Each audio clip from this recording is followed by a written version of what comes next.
大家好，我是田园，今天给大家分享一个家庭版桃酥的做法。首先我们准备110克的白糖，然后再打入一颗60克的鸡蛋，最后再加入140克的食用油。都加好后，我们用打蛋器先把它们一直搅拌成像这种细腻粘稠的糊状。接着我们先往里面筛入230克的低筋面粉，然后先加入2克食用小苏打，再加入2克五铝泡打粉。都加好后，我们用铲子把它们一直翻拌成像这种没有干面粉的状态。接着我们取适量的面剂，先在手心处把它揉成像这种圆球的形状。都揉好后，再把它们依次放到铺有硅油纸的烤盘里面。接着我们在中间先给它轻轻的按压一下，最后我们在表面再撒上一些黑芝麻增香。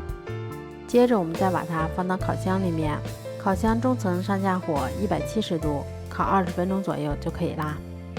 这样做出的桃酥吃起来非常的酥脆香甜，味道比外面买的还要好。